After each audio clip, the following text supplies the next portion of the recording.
La paz es una actitud, una búsqueda, un camino. La paz es movimiento.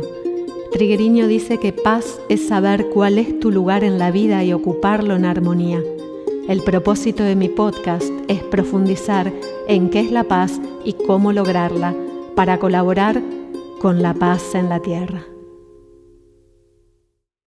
Bueno, buenas tardes, bienvenido Francisco. Muchas gracias por la invitación, María. Encantado de estar acá con vos. Yo muy feliz de que haya sucedido todo lo que tiene que suceder para que hoy estemos acá en este episodio conversando con vos y presentar a Francisco Diez, Pancho o Fran o tantos otros sobrenombres que tendrás.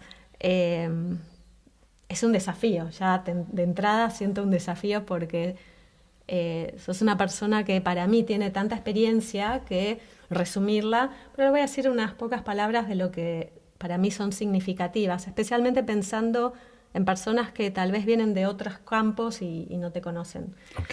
Okay. Así que Francisco es abogado, mediador, maestro, formador de mediadores de hace muchos años y con mucha experiencia, especialmente en conflictos internacionales en los que has trabajado.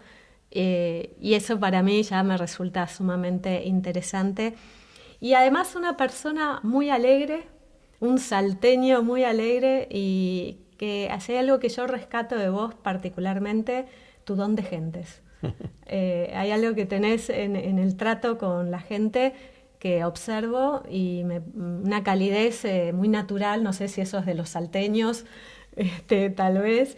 Pero bueno, eso lo valoro mucho y bueno, así que eso es un poco para presentarte. Muchas gracias, María. A mí también me encanta la luz que vos llevas con vos. Gracias, gracias. Vos sabés que este podcast se llama La Paz en Movimiento. Ajá. Que quizás algo me habías comentado al respecto, que ya nos contarás. Y sé que para nosotros, particularmente los mediadores, la paz es algo muy especial en lo cual nos enfocamos. Es como, yo diría, nuestro fin último, ¿no? El que buscamos lograr. Y entonces me gustaría preguntarte hoy, aquí y ahora, ¿qué es la paz para vos? Bueno, la paz para mí es poder hacer lo que siento que he venido a hacer y sentir que puedo dar y recibir amor a aquellos que me aman y que amo, ¿no? Me parece, vos sabés que es complicado porque yo a cada país a donde voy a, por ejemplo, enseñar, hago un ejercicio que es definición de conflicto y sinónimos de la palabra conflicto en esa cultura, y luego pregunto por la palabra paz y sinónimos de la palabra paz en esa cultura. Cuando pido sinónimos de conflicto salen un montón de sinónimos. Lleno el pizarrón de distintos sinónimos y en cada cultura aparecen cosas interesantes. En México apareció el desmadre, en Colombia el mierdero, ¿no? En Bolivia los sinónimos de conflicto tienen siempre una carga de violencia muy grande, ¿no? En Argentina salió como la síntesis, el quilombo, ¿no? Sí, claro. Pero cuando pido sinónimos de paz es mucho más difícil.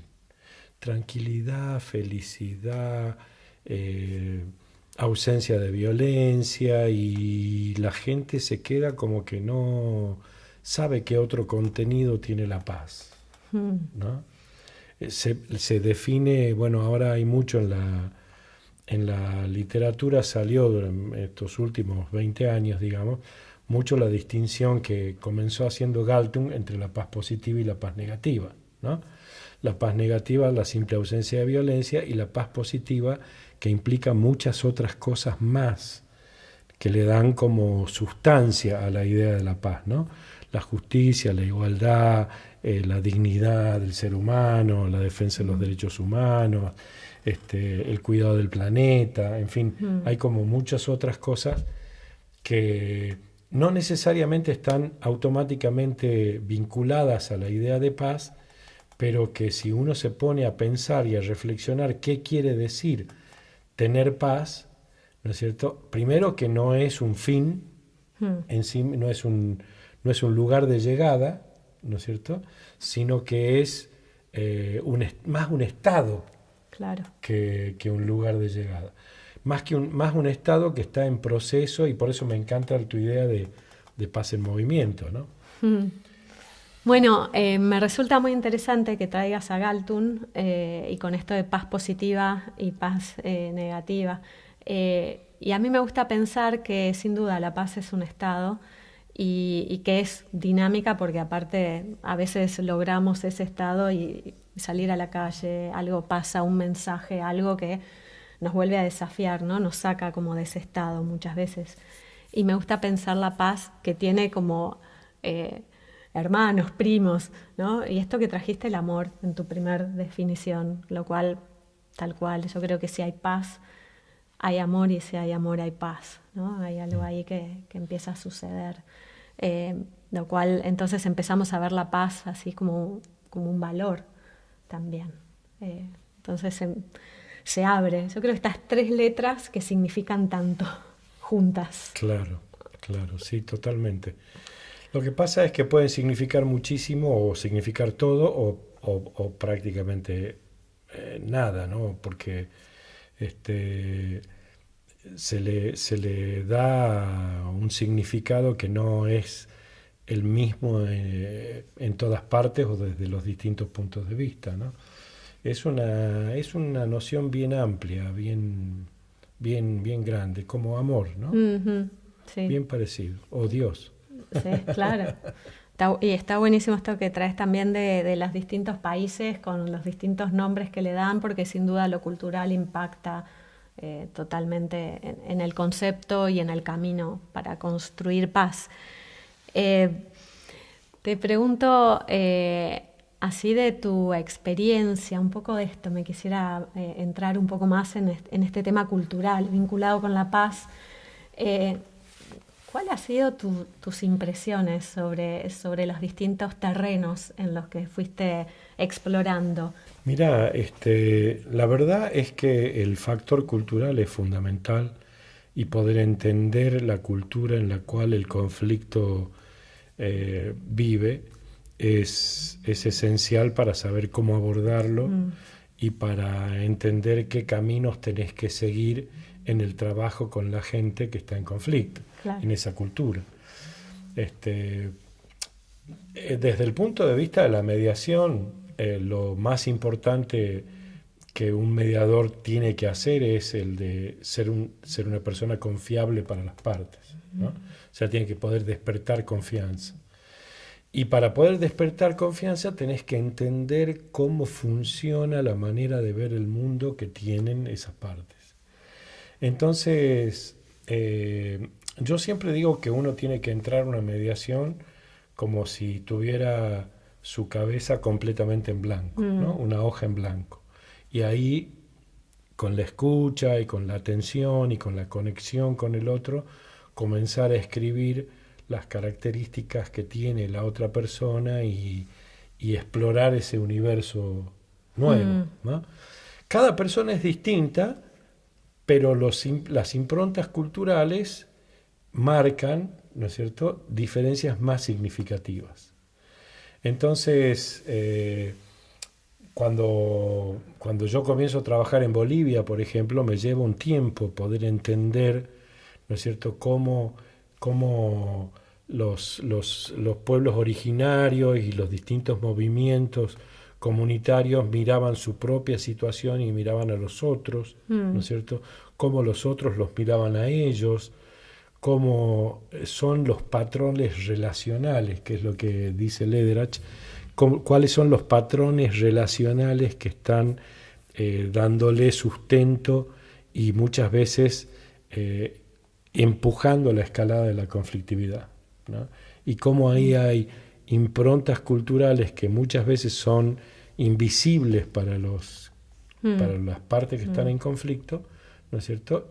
Y que sin embargo son motores de la conflictividad, son factores que empujan la conflictividad, ¿no? Cómo entenderlo y cómo entender qué tipo de abordaje podés ir haciendo con cada uno de los actores del conflicto, ¿no es cierto? De forma tal de que esa confianza que generás te permita hacer las intervenciones de manera constructiva, hacer intervenciones que no sean rechazadas de una, ¿no es cierto? Y que sirvan para que la mirada de cada una de las partes se enriquezca un poco más y permita encontrar salidas a la conflictividad, ¿no? Ahí ya me aparece algo que nombraste, entonces, cómo todo eso que vas haciendo hacia la construcción de confianza, porque la confianza también se gana. Totalmente, totalmente. Si vos no tenés en cuenta las particularidades culturales de la gente con la que estás trabajando, no podés generar confianza. Claro. ¿Sí? Yo me acuerdo de una de mis primeras mediaciones típicas así de pasantía, que hice en el sur y que me tocó un señor que era mapuche o que tenía ascendencia mapuche y que vino, se sentó y no habló. Estábamos solos en la privada, él y yo, con la cámara de televisión ahí y toda la gente en la sala. Y yo me empecé a poner nervioso porque, claro, tenía que pasar algo. Claro. Y después dije, no, él necesita silencio. Y entonces pedí un mate y cambiamos 1 o 2 palabras en 10 minutos.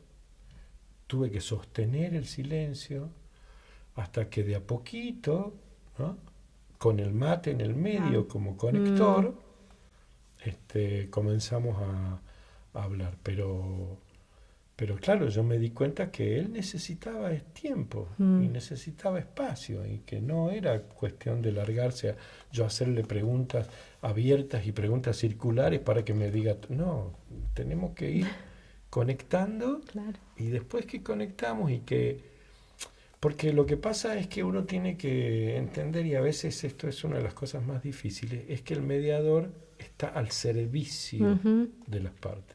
Sí. Totalmente. En la mediación internacional muchas veces eso cuesta 5 veces más de entender que en la mediación interpersonal. Porque está esta historia o esta idea de que los mediadores son enviados del secretario general o expresidentes o ministros o qué sé yo, que van y que traen la solución, ¿viste?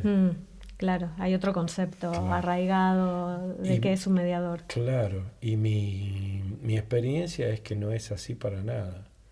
Funciona mucho mejor cuando el tercero se pone al servicio de las partes. Y entonces las partes dicen, bueno, me puede servir para que yo pueda resolver esta situación de conflicto. Por supuesto, comienzan queriendo resolverla como cada uno quiere, haciendo que el otro renuncie a sus pretensiones.Igual que en la mediación interpersonal. Claro, sí, ¿no? Sí. Sí, pensaba en esto de cómo el tiempo, el timing que necesitamos para ir llegando y construir esa confianza, porque claro, me pongo en el lugar de este mapuche que referías. Dice, y este extraño que me viene a preguntar cosas y yo que le tengo que hablar, encima hablar de los conflictos no es donde uno quedó más bonito, ¿no? Contarte de mis logros, sino más bien de mis dificultades, ¿no es cierto? Entonces, claro, es como raro si uno se lo pone a pensar así, con lo cual ese tiempo, ese timing es tan necesario. Sí. Bueno, por eso yo creo que vos decías al principio que te gusta mi estilo medio campechano. La verdad es que sí es un poco de salteño, sí es otro poco de mi manera de ser, pero también es la necesidad de establecer contacto muy rápido, de aprender a establecer contacto muy rápidamente con la gente, ¿no? Y a uno se le va pegando porque como lo entrenas todo el tiempo, sí, ¿no? Eso es verdad. A vos te pasa lo mismo, sí. ¿no? Uno habla con cualquier persona por cualquier circunstancia y una cosa es que estés enfocado en vos y en tus necesidades y lo que a vos te pasa, y otra cosa es que te abras y lo mires y el otro se dé cuenta que lo estás mirando. Ese contacto visual que es mucho más allá de te estoy viendo, sino que estoy buscando comprender tu mundo. No, y que además te dice alguna cosa y vos puedas empatizar a partir de ahí, ¿no? La chica colombiana del café de abajo, ¿no? el paraguayo que me trajo, en fin, Sí. ¿no? En donde uno, digamos, tiene el ejercicio de generar conexión.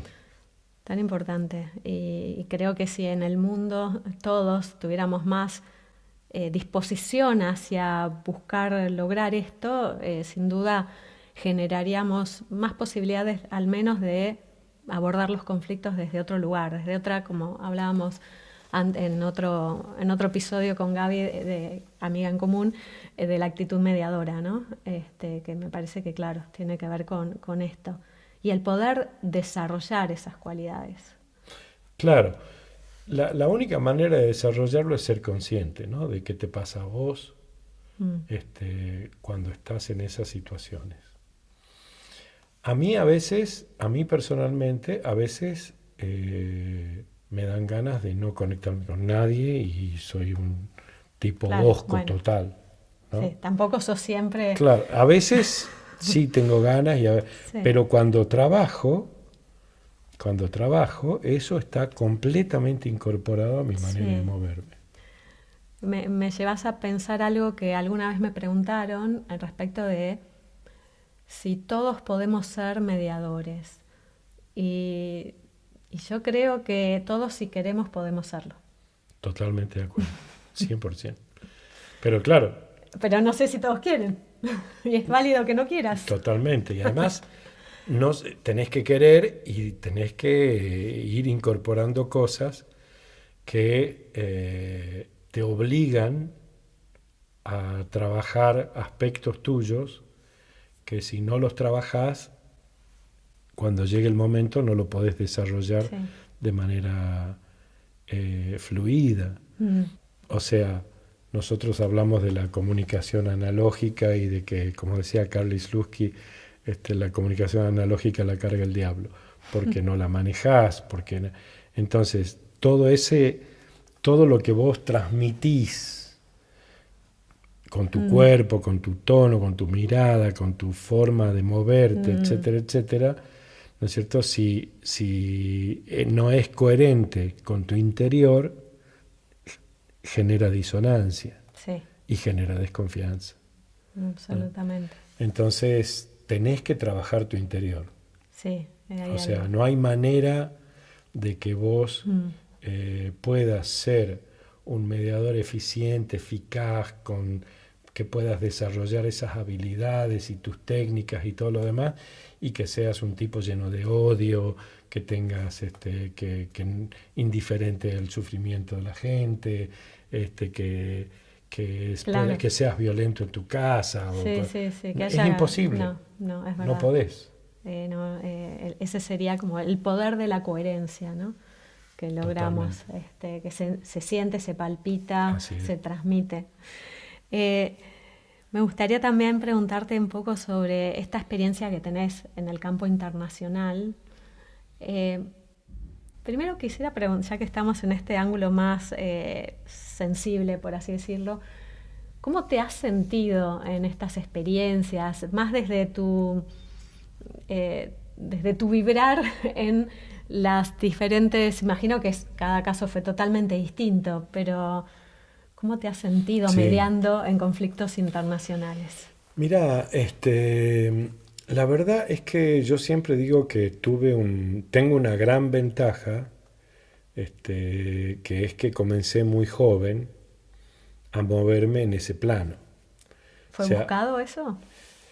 La verdad es que a medias, porque a mí me interesaba mucho la política cuando yo estaba en la facultad, era la época de la dictadura, comencé a militar en el radicalismo y tuve la suerte de que un profesor de la facultad me hizo un puente y terminé trabajando en la campaña de Alfonsín, y en la campaña de Alfonsín el que corregía mi trabajo era Caputo, y Dante Caputo me pide que trabaje con él en el Ministerio de Relaciones Exteriores. Entonces, y todo eso se dio re joven, ¿no? Todo eso se dio cuando yo estaba terminando mi carrera universitaria o recién recibido de abogado, ¿no ¿no es cierto? Y yo tenía un año de recibo de abogado y estaba trabajando en la campaña de Alfonsín y entré al ministerio, ¿no?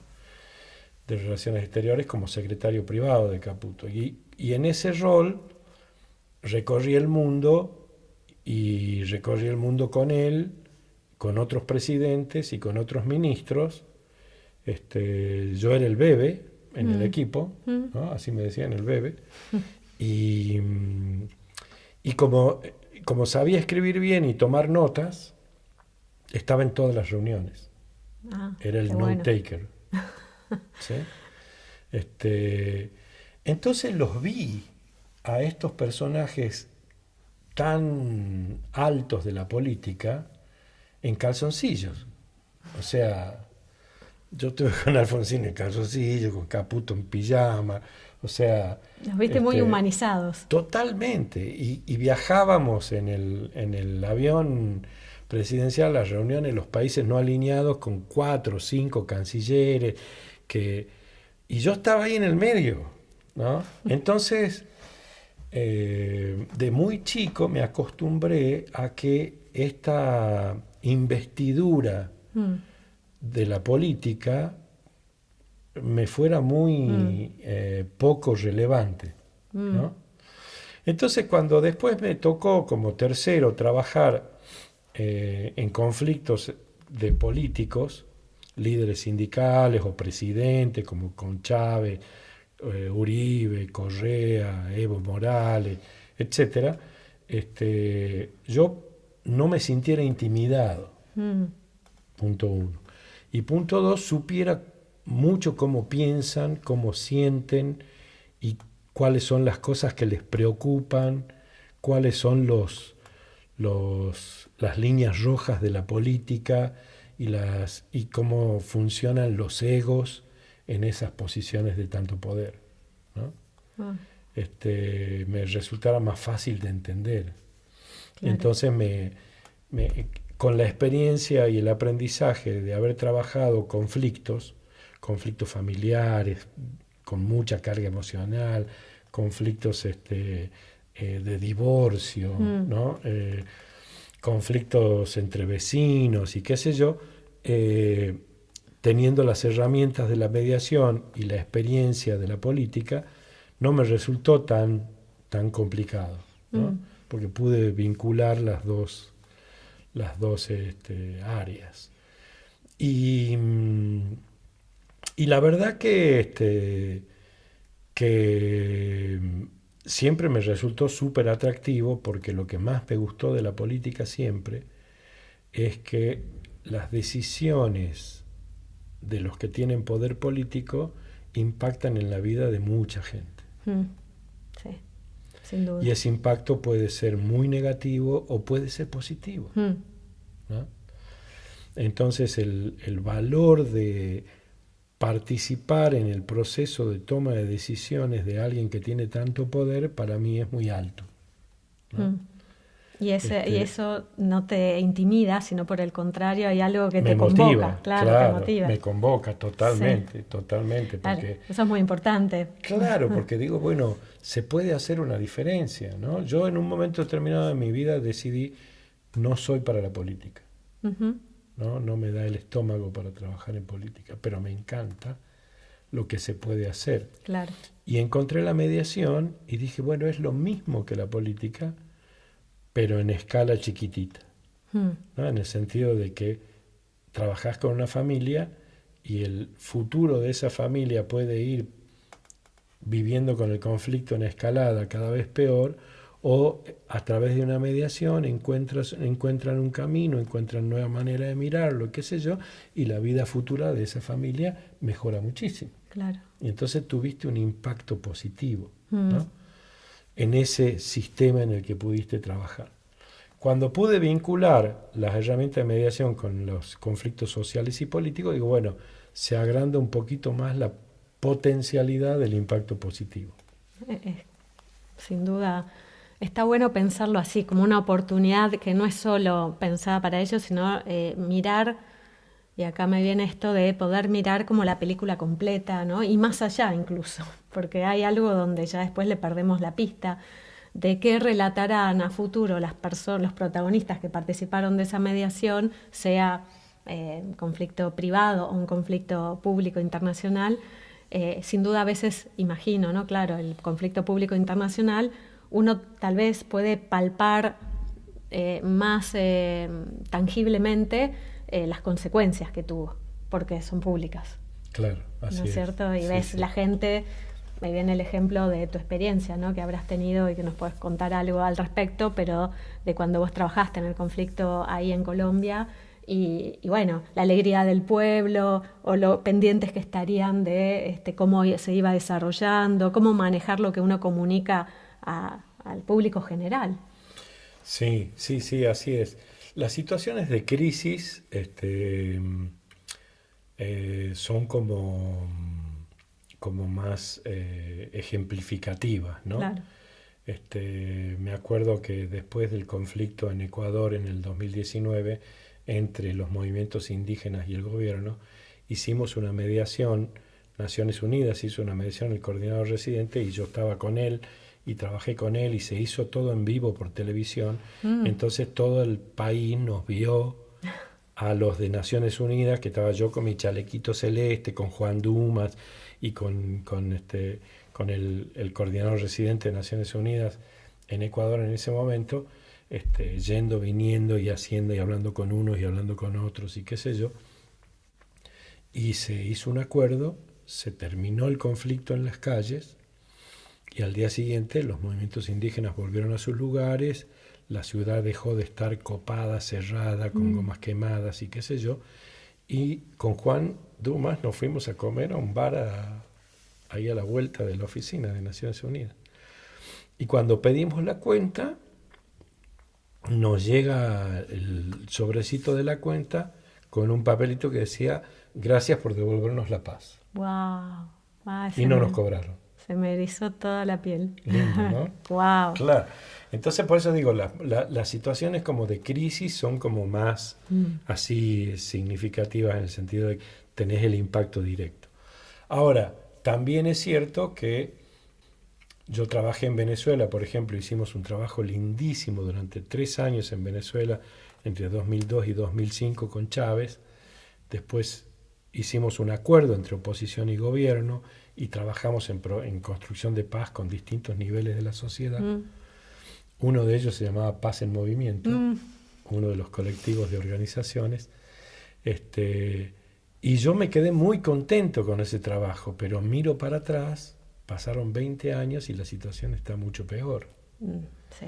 Entonces digo, bueno, evitamos la violencia en aquel momento, hicimos el intento de sembrar unas semillas de paz, pero no funcionó. O sea, funcionó para ese momento, pero después eso no creció y ¿no? Y bueno, y el país fue por el rumbo que fue y uno siente que qué pena y qué frustración no haber podido tener un impacto duradero, ¿no?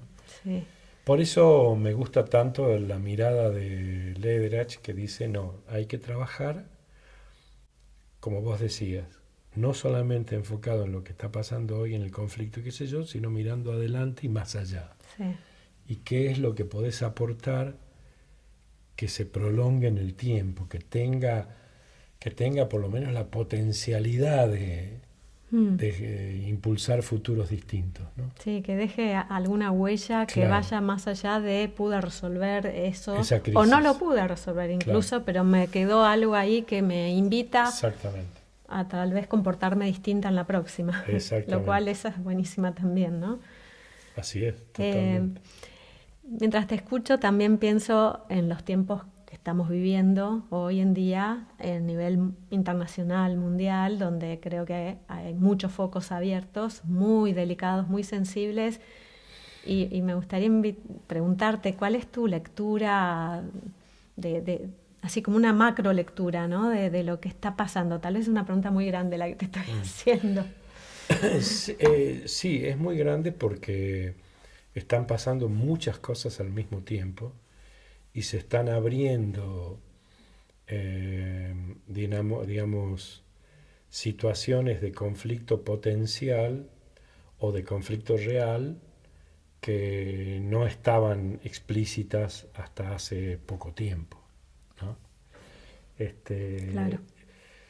El mundo está súper complejo y las culturas que tenemos, no, que son dominantes, no están preparadas para manejarse con esa complejidad. Mm. Yo lo que siento es que no tenemos un aparato mental con los niveles de diferenciación que necesitamos y con los niveles de sincronización que necesitamos para poder vivir esta realidad de multiplanos en la que estamos, ¿no? Que todavía que no somos conscientes de que cada uno de nosotros vive en muchos planos y vive en muchas áreas, digamos, habita muchas áreas al mismo tiempo, Sí. ¿no? Y que esta suerte de fragmentación que vemos en las sociedades, en la política, en las instituciones, en el mundo, etcétera, es también personal. Mm. Y como que no tenemos el aparato comprensivo, para llamarlo si querés, ¿no es cierto?, que pueda abarcar esa complejidad y manejarla de una manera fluida y armónica, ¿no? Entonces, los estados se vuelven hacia adentro, las fronteras se vuelven más duras, Sí. al mismo tiempo que conviven impulsos de regionalización que siguen estando, emergencia de nuevas economías, muchas ilegales, Sí. ¿no? Brotes de racismo, ¿no? Brotes de racismo, de intolerancia, recurso a la violencia automático en infinidad de casos, búsqueda de soluciones simplificadoras porque no se bancan la complejidad, ¿no? Sí. Entonces, la verdad es que veo una realidad súper complicada Sí. porque aumenta exponencialmente la complejidad y porque la capacidad individual y colectiva de abarcar y trabajar con esa complejidad y fluir con esa complejidad y ese nivel tan grande de incertidumbre no forma parte de nuestras herramientas habituales. Por eso yo digo que la mediación y lo que nosotros hacemos, digamos, el trabajo con conflictos, etcétera, es cada vez más indispensable porque para nosotros Sí. la complejidad es una aliada y la incertidumbre una compañera, ¿no? Porque es solamente la complejidad la que te permite inventar soluciones nuevas y es solamente la incertidumbre la que te impulsa a crear. Y para salir de situaciones de conflicto necesitas esas dos cosas, necesitas soluciones nuevas, necesitas crear, Sí. necesitas enriquecer la visión. Sí. Y ver esa incertidumbre no como un agujero negro, Claro. sino por el contrario como la oportunidad de crear algo novedoso. Un espacio de posibilidades. Con lo cual, bueno, pero sí es cierto que es un tiempo que está todo muy agitado. Y me gusta traer esta palabra porque creo que esto de agitado también tiene que ver con tiempos que están súper acelerados para todo. Así es. Para lo bueno y para lo que no está bueno también, ¿no? Entonces, cualquier cosa es como que, ¿no? Como que se expande, se multiplica y además hay una inmediatez en la información, más la tergiversación en la información, que es eso otra cuestión que en conflictos internacionales súper complicado. Muy complicado, ¿no? Sí. Súper complicado. Ahora, sí, súper complicado. Y no hay manera fácil de trabajar con esas cosas. O sea, en realidad lo único que uno puede hacer es ponerlo sobre la mesa y comenzar a separar la paja del trigo en cada una de las situaciones en las que tenés la posibilidad de hacerlo. Y cuando no tenés la posibilidad de hacerlo porque tenés poquito tiempo y porque tiene que ser inmediato y porque qué sé yo, ser muy consciente de qué es lo que elegís poner sobre la mesa. ¿No? Claro. ¿Qué es lo que contribuye? Yo siempre me hago esa pregunta, ¿no? Frente a una situación de emergencia, de crisis o que tenés que responder muy rápidamente bueno, ¿cuál es la mejor contribución que yo puedo hacer? Qué linda pregunta para llevarnos, ¿no? ¿Cuál es la mejor contribución que puedo hacer, que yo puedo hacer, ¿no? En estas circunstancias. Porque muchas veces esperamos que venga fulanito, se ocupe de tal sector o lo que sea, no, desde mi lugar, ¿qué es lo que yo puedo aportar? Lo que pasa es que eso surge de ser consciente de que si vos no aportás algo, es una decisión. Estás contribuyendo con eso, con tu inacción. Claro. Entonces, estás respondiendo, pensamos que responsabilidad es la habilidad para responder, ¿no? Estás respondiendo a la situación no haciendo nada. Es como cuando los países se mantienen neutrales. Claro, frente a una atrocidad. Ajá. ¿No? Sí. O es cuando vos ves que alguien le está pegando a otro, o le está pegando un hombre, le está pegando a una mujer, y decís, no es mi tema, no me voy a meter, no, eso no. Son cuestiones privadas. Sí. ¿No? Bueno, es tu decisión, o sea, estás tomando una decisión de no hacer nada. Y eso pasa en todos los ámbitos de la vida, como cuando miras para otro lado, cuando un hijo tuyo te das cuenta que se está metiendo en problemas o que tiene una situación de riesgo, o cuando ves lo que sea que veas a tu alrededor, ¿no?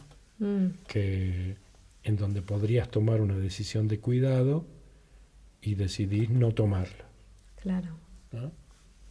Es una decisión. Sí. Me llevas a preguntarte, tengo algunas preguntas guías, pero después es las que van surgiendo. Y hay una que me gustaría hacerte porque me parece que tiene que ver con esto que estamos hablando, que es si considerás que la naturaleza del ser humano tiene que ver con la paz o no. Mira, es una súper buena pregunta. Hay un libro de Bill Urey que a mí me encanta, que es el Alcanzar la Paz, se llama en español El Tercer Lado. Es muy bueno. Que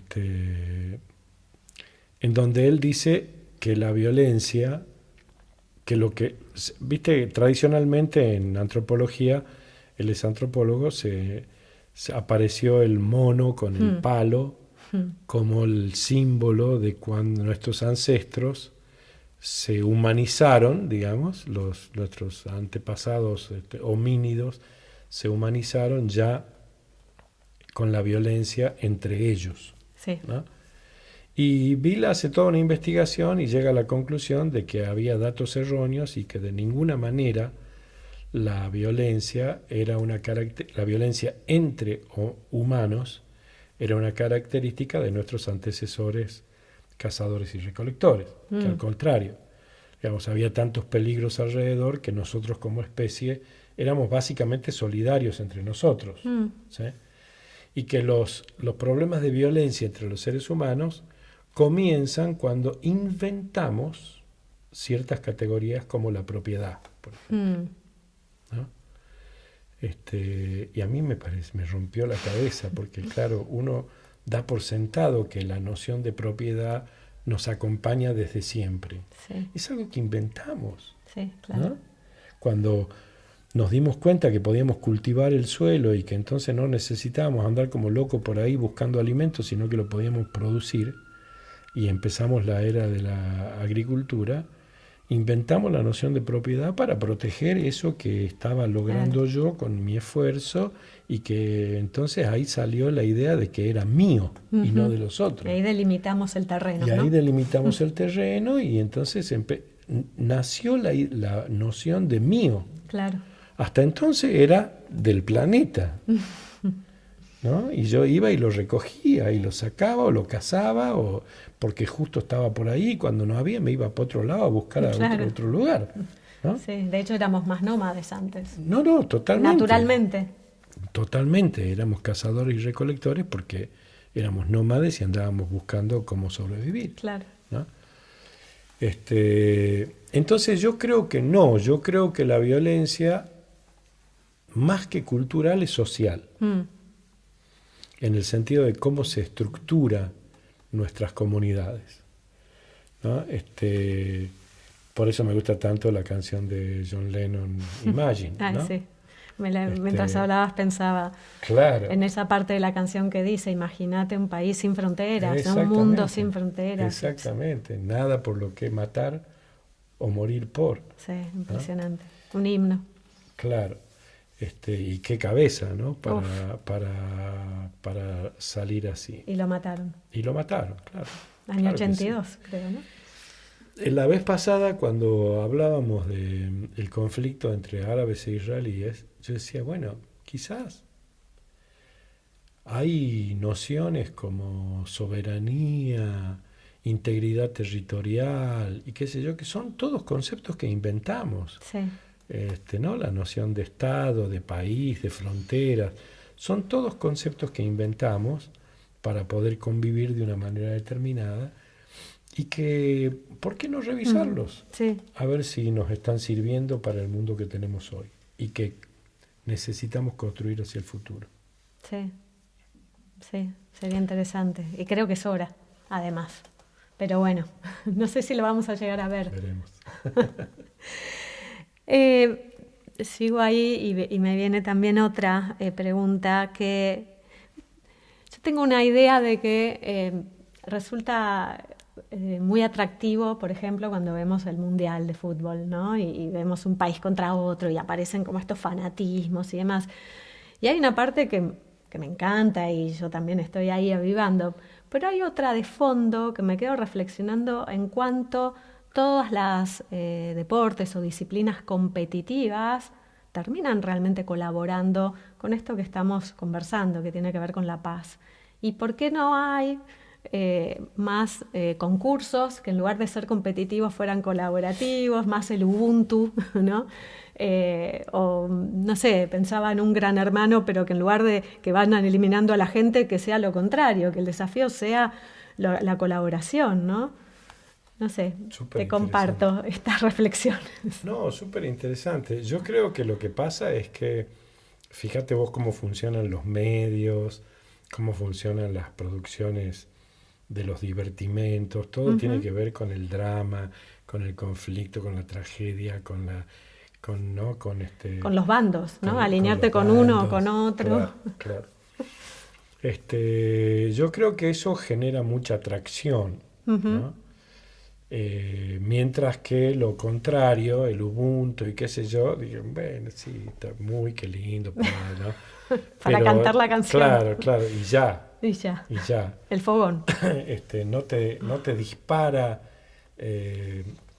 asaltos emocionales como los que te disparan los demás, ¿no? Inclusive si vos revisás la literatura universal, digamos, en la literatura universal las cosas que son atractivas son aquellas que tienen bandos, que tienen peleas, que tienen tragedias, que tienen, ¿no? O sea que yo creo que eso es una parte súper importante del ser humano.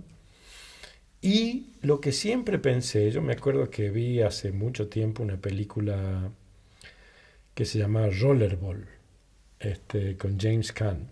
Ajá. Hace años, yo tendría 20, un montón de años, en donde el mundo estaba organizado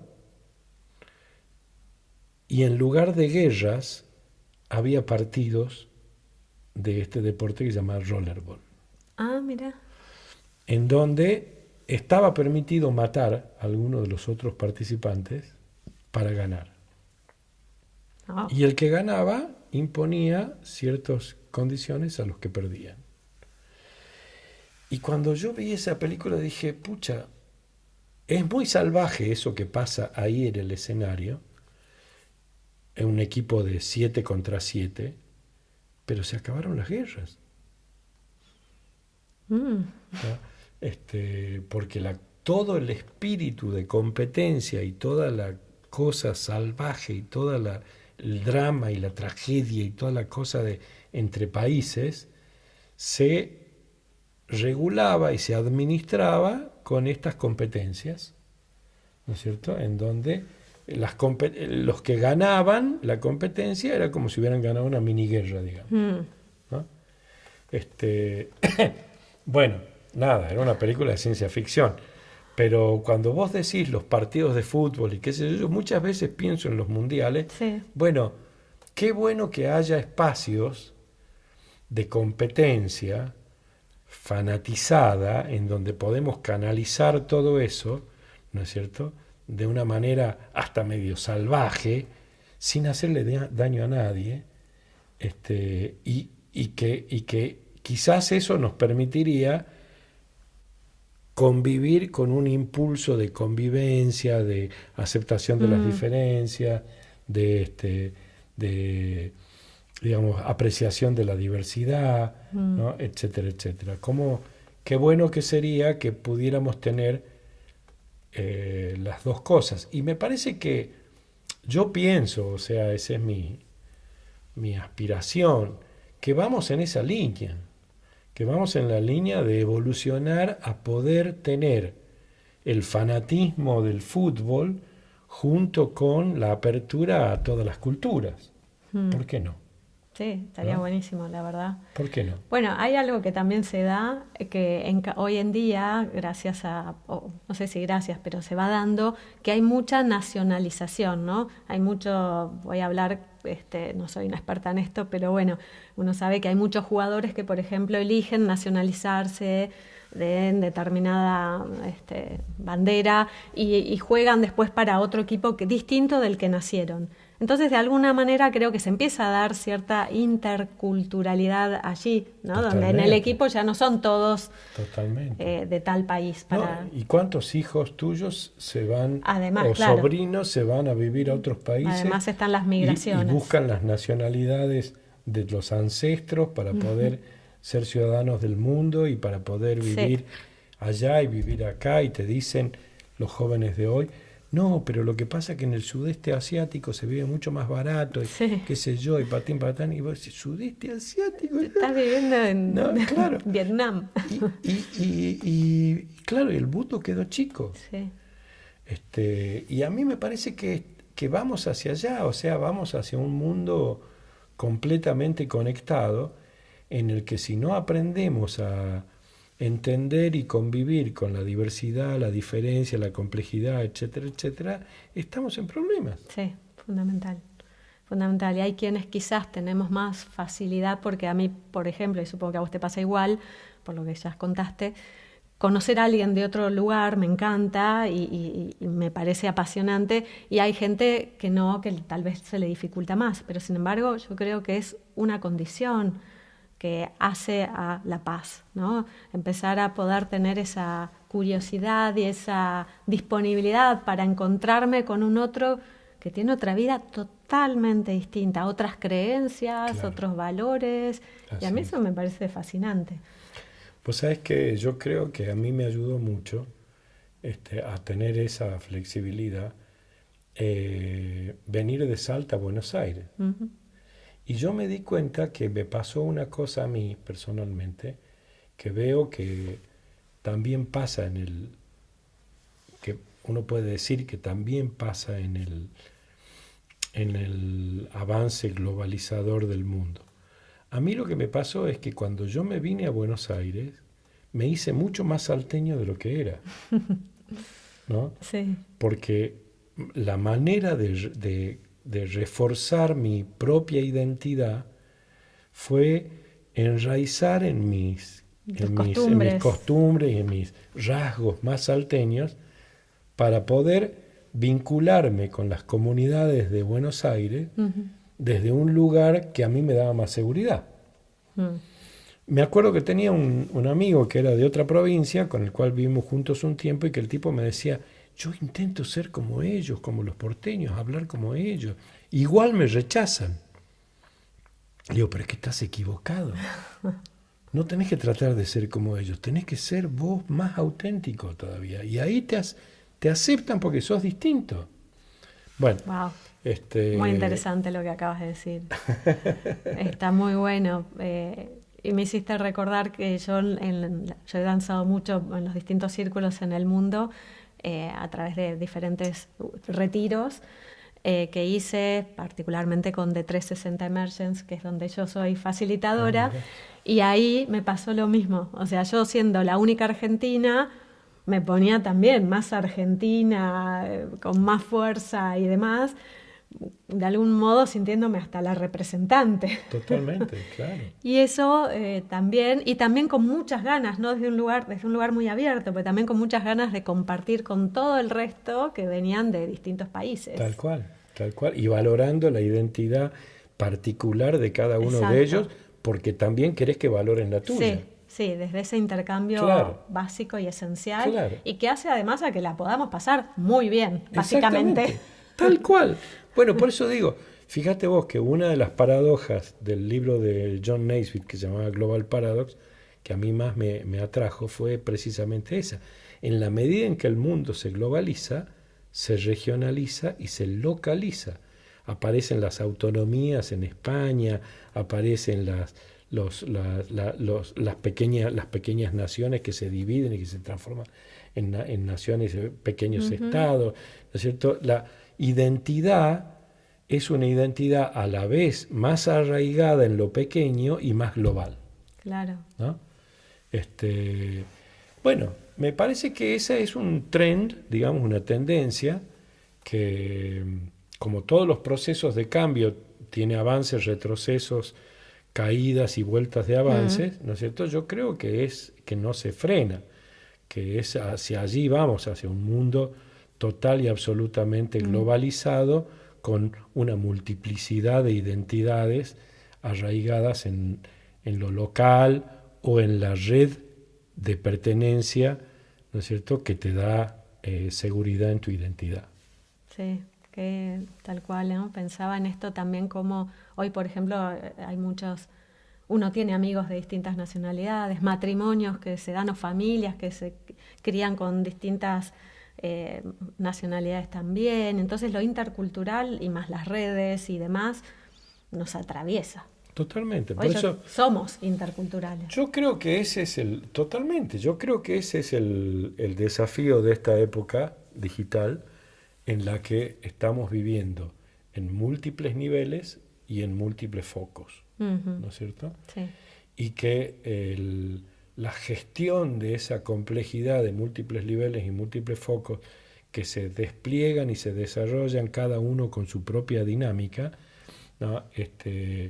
Es algo que deberíamos poder hacer con más naturalidad y aceptar con más naturalidad y lograr conectarnos desde allí con los demás con más naturalidad, ¿no?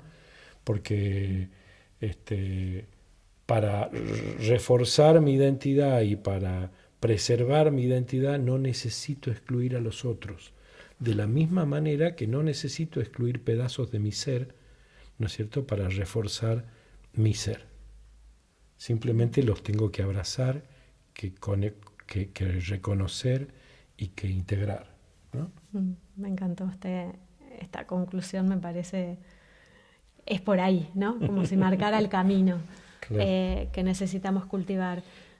Y aprender a estar con gente, que lo estamos diciendo, ¿no? Claramente, pero con gente también, no solo diversa desde su cultura, sino también que piensen distinto, que sean, no sé, por decirte, lo voy a usar metafóricamente, si soy de Independiente, que por ejemplo, tengo amigos de Racing, por así decirlo, metafóricamente. ¡Qué traición! Tengo muchos amigos de Racing. ¡Sos del pincha! ¿Cómo? Y está buenísimo, y me parece que va por ahí, que tiene que ver con eso, ¿no? Y me puedo abrazar y reír y pasarla bien con alguien que opina y piensa realmente distinto. Claro. Y creo que ahí hay como una llave, ¿no? Totalmente. Bueno, pero es que precisamente yo creo que nos dedicamos a lo que nos dedicamos porque entendimos que la diferencia genera valor. Yo me acuerdo cuando recién lo conocí a Uri, comenzamos a hablar y qué sé yo, y yo le hice entrevista y me pasé mucho tiempo hablando con él, porque una de las primeras veces que lo traje a Argentina, yo fui a Estados Unidos a convencerlo de que venga a dar la primera conferencia que dio en Argentina. Qué bueno. Me contrató un amigo que tenía una fundación. Y entonces vino.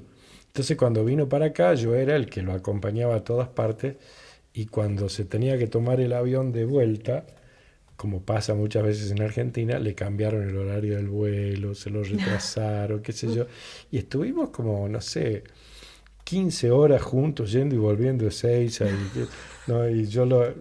Bueno, y hablamos un montón. Y yo me acuerdo que en un momento determinado le dije, pero vos sos como si fueras un revolucionario. O sea, vos venís a dar vuelta el status quo, le digo, eso es muy peligroso. Pero no le digas a nadie. Y aparte con tanta simpatía que lo hace, además. Sí, totalmente. Eh, Pero yo creo que es así, o sea, ahí necesitamos cambios culturales y nosotros tenemos que empujar esos cambios sí, culturales. sí. Por eso yo digo que nosotros no trabajamos de manera neutral. No, no, claro que no. Nosotros trabajamos para que la diferencia sea una fuente de valor, para la aceptación de las diversidades, para la no aceptación de la violencia en ningún caso, no hay guerra justa, no es justificable una muerte, ¿no? O sea, no, nosotros tenemos ciertos principios, valores, Mm, ciertos objetivos, ciertas aspiraciones que no nos permiten ser neutrales, mm, porque si no hacemos nada, somos responsables de no hacer nada. mm. Qué bueno, me encanta. Y me encanta pensar esto, todo lo que acabas de decir, no solo para los mediadores, sino para todos aquellos que también median sin tener el título de mediadores, ¿no? Que tienen ese espíritu mediador, Claro, totalmente. porque sabemos que hay un montón. Que median, que sanan, Sí, que ayudan a que otros, que ayudan tienen a un espíritu otros. solidario, en definitiva, Claro, ¿no? totalmente. Que es tan importante. Bueno, mirando el tiempo y sabiendo que podríamos hablar una hora más, pero lo vamos a dejar para la próxima, para que nos puedan seguir escuchando, te dejo. Por un lado, yo de cierre voy a leer algo, pero antes me gustaría dejarte el micrófono abierto para, por si querés agregar o decir o recordar algo en particular como mensaje final. No, la verdad es que lo único que siempre pienso es que son los individuos, somos los individuos, los seres humanos individuales con nombre y apellido y con cara, los que construimos la realidad, no solo la nuestra, sino la de los que están alrededor y que compartimos. Y que hay mucho valor en eso y que mientras más conciencia tengamos de que nosotros somos los que hacemos la realidad, más posibilidades hay de que esa realidad sea mejor. Nada más. Gracias, muchas gracias No. por haber venido, por haberte sumado a esta aventura que es La Paz en Movimiento. Gracias a vos por invitarme, un placer. Bueno, yo a modo de cierre agarro mi piedra de selenita y leo paz, peace, shanti, shalom, paz para ti, paz para mí, paz para ella, paz para él, paz para nosotros, paz para ellos, paz para todos, paz para el mundo y paz en la tierra. Qué lindo. Gracias. Gracias a vos.